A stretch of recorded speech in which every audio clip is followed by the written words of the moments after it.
The air shattered at 6 a.m., a piercing screech of metal on metal ripping through the quiet of Willow Grove. Daniel Harper froze on his porch, coffee mug halfway to his lips, as the garbage truck groaned to a halt at his curb. Its hydraulic arm spasmed, bins untouched, while the driver muttered curses and kicked the machine. Neighbors peeked from behind curtains, their eyes darting to Daniel's house. This wasn't a glitch. This was deliberate.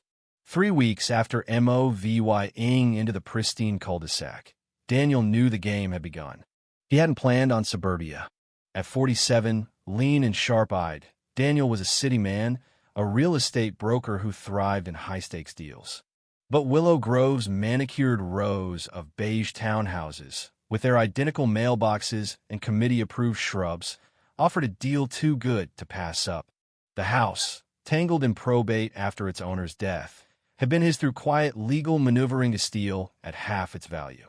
No liens, no baggage. Just a fresh start. Or so he thought. Now, as the truck lurched away, ing his bins full, he felt the weight of unseen eyes. Someone was marking him. Daniel didn't flinch. He'd faced worse than nosy neighbors' corporate sharks, courtroom traps.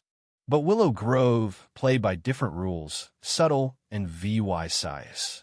That morning, as he grabbed his mail, the sharp click of heels announced her. She crossed the street like a general, her silver blonde hair lacquered into curls, her teal blazer gleaming in the dawn. Her smile was wide, predatory. "Good morning." Her voice dripped with false warmth. "I'm Evelyn Marsh, neighborhood liaison. Well, interim board chair, really. My husband ran things until his health failed, so I've stepped in." She thrust out a hand, nails a glossy plum, grip like steel. "We keep things orderly here." "Daniel Harper," he said, nodding. "Just moved in." "Oh, I know." Her eyes glinted. "We see everything." She handed him a packet-printed guidelines on lawn care, trash rules, approved paint shades, topped with a handwritten note in curling script. "Your mailbox is a shade off code. And that porch light? Too bright for our aesthetic. Harmony matters here. Keeps values up." He glanced at the packet, then met her gaze. "I'll re-VYEW it." Evelyn's head tilted, smile tightening. "Not a flipper, are you? We had one on Pine Lane rentals, parties, trash everywhere. We're in a tight ship, Mr. Harper." "Daniel," he corrected. "And I'm here to stay." Her smile didn't reach her eyes. "Good. Rules keep things smooth." She turned, heels clicking like a metronome, each step a warning. Daniel stood still, the packet heavy in his hand. Evelyn wasn't just a busybody. She was a force, and she'd already drawn a line. The first week was deceptively calm. Daniel unpacked alone, his black SUV ferrying boxes in 2 silent trips. He kept to himself, nodding at neighbors but dodging chit-chat. Most didn't notice him until his porch light glowed at dusk or a shadow crossed his office blinds. But Evelyn was omnipresent, circling the block with a clipboard, peering over fences, her gaze as relentless as summer heat. On Monday, a neon green notice appeared on his door, violation mailbox non-compliant. Tuesday brought another, lighting exceeds ambient standards. Wednesday, bins improperly stored. Daniel checked the handbook. His mailbox was regulation. His lights were standard. His bins were hidden. The notices were lies, but their message was clear: submit or be targeted. He didn't bite. Confrontation would only fuel her. Instead, he documented everything: photos, timestamps, handbook pages. Evelyn didn't need truth. She needed control, and she was skilled. By week 2, he saw her whispering at the corner, gesturing toward his house. Neighbors who'd waved now averted their eyes. Some crossed the street to avoid him. The rumor hit via Clara, a retired teacher who walked her spaniel at dawn. She caught it by his mailbox, voice low. "Evelyn's saying you're not legit. Claims the sale was shady, that you're squatting. She's got the book club spooked." Daniel's jaw clenched. "She's spreading that." Clara nodded, wary. "Watch yourself. She's driven people out before." He thanked her and returned home, the air he Evelyn wasn't just a bully, she was a puppeteer, twisting perception into a weapon. In Willow Grove, Perception was law. He called his attorney, Lauren, who'd handled the probate. Title's airtight, she said. But in these places, legal doesn't mean safe. She's playing dirty. The escalation was swift. A county letter arrived, citing an anonymous concern about his property transfer, freezing all utility changes or renovations pending re-VYEW.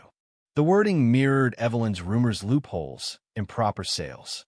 Daniel's pulse stayed even, but his mind sharpened. This was bureaucracy as a blade. Lauren was furious. It's nonsense, but it can stall you for months permits. SARE VYCS, anything. Someone's got pull. That afternoon, a utility van blocked his driveway. Men in polos poking at his lawn for soil compliance. They cited MS. Marsh, neighborhood coordinator. Daniel sent them away, but the intrusion lingered. Then his internet upgrade was canceled, flagged by an HOA residency dispute. His gate code to the rear entrance failed, forcing him to park a quarter-mile away. Each move was petty but precise, like needles pricking a nerve. He countered quietly. He filed a state complaint, outlining Evelyn's obstruction. He requested HOA records, knowing they were spotty. He added a second camera, its lens on his door. And he kept logging every notice, every glance, every whispered jab. Evelyn pressed harder. At the monthly social, she handed out flyers protecting Willow Grove's unity warning of disruptive newcomers. Her eyes flicked to Daniel's house as she spoke. Clara reported a petition to re-VYEW residency, clearly aimed at him. Neighbors signed, some scared, others indifferent. The break-in shifted the game. It was silent, surgical. No alarms, no broken locks. But Daniel found his garage door ajar at 3 a.m. The drywall by the water heater bore deep, deliberate gouges, like a blade's tantrum. Nothing was stolen. The camera covering the garage had blacked out for 17 minutes. The Pro V-Wider found no errors. The footage was gone. Daniel didn't call the cops. A report would vanish, useless. Instead, he hired a security consultant, installing motion sensors that pinged his phone. He upgraded cameras to cloud backups and sent daily logs to Lauren. He wasn't afraid. He was focused, his anger cold and clear. Clara faltered. She approached him one dusk, hands shaking. Got a letter. No name. Said to stop backing troublemakers, or I'd be re-VYEU'd. I can't risk my home, Daniel. He didn't judge her. Fear was Evelyn's weapon, and she wielded it well. But Clara's retreat left him alone, a solitary figure on a tightening board. The final blow was silent, but crippling. A complaint accused Daniel of intimidating elderly residents, prompting the board to freeze his SARE VYC requests without EVY Denke or vote. Evelyn had turned the HOA into her proxy, punishing him through process. Daniel didn't rage. He acted. He rented a library room, neutral turf, and in VY Ted every resident. Not to plead, but to reveal. Only 18 came, but it was enough. He laid out his EVY Densa documents, photos, recordings, timelines like a prosecutor's case. This isn't about me, he said, voice steady. It's about a system that lets someone steal your rights. If it's me today, it's you tomorrow. The silence was heavy, but eyes met, realizations dawning. They saw the strings and hated them. The unraveling was quick.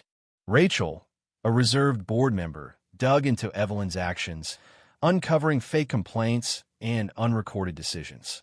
She sent her findings to the Regional Housing Authority, copying Lauren. The harassment hearings ruling landed. Evelyn had impersonated authority, blocked SARE VYCS, and breached ethics. No criminal weight, but a fatal blow to her power. Evelyn fought back with drama. At a town hall, she wept, claiming persecution, a widow targeted by a ruthless newcomer. But Daniel stood, reading the oversight report aloud, each word a hammer. The room didn't cheer. It stilled, her spell broken. The vote to oust her was near unanimous. Evelyn was barred from any HOA role. 2 board members quit, and Rachel took charge, vowing transparency. Evelyn's house sold fast, quietly, to a family with kids and no interest in old wars. One gray morning, Evelyn stood at Daniel's driveway, No blazer, just jeans and a faded sweater. Her hand shook, holding a folder. "I'm Leah VYing," she said, voice thin. "I thought I was SA VYing this place." Daniel waited, silent. "Everything I did," she said, offering the folder. "Complaints, notes. Take it." He took it, nodded, and watched her go. Inside, he skimmed her plans, calculated, chilling. He locked them away, not as leverage, but as a lesson. Unchecked power poisons. Spring softened Willow Grove. Neighbors waved freely, their voices light. Rachel's board rebuilt trust with open records. Daniel at VY said briefly, and stepped back. He'd won, not with noise, but with clarity. Clara brought cookies one evening, her smile warm again. They talked about her roses, the weather, tomorrow. No apologies, just presence. The fever was gone. On his porch, Daniel sipped coffee as kids laughed down the street, their voices weave VY-ing into the hum of a place reborn. He'd come for a house, but found a home, claimed through resolve. In that quiet, he belonged. If you were the one in this story, how would you react? Would you stand up and fight back, or accept the unreasonable pressure and control from the HOA? Share your thoughts in the comments below. And don't forget to subscribe, like, and share this VY Deo with more people. Your small action gives us the motivation to keep bringing you more intense and engaging stories. Thanks for watching, and we'll see you in the next VY Deo.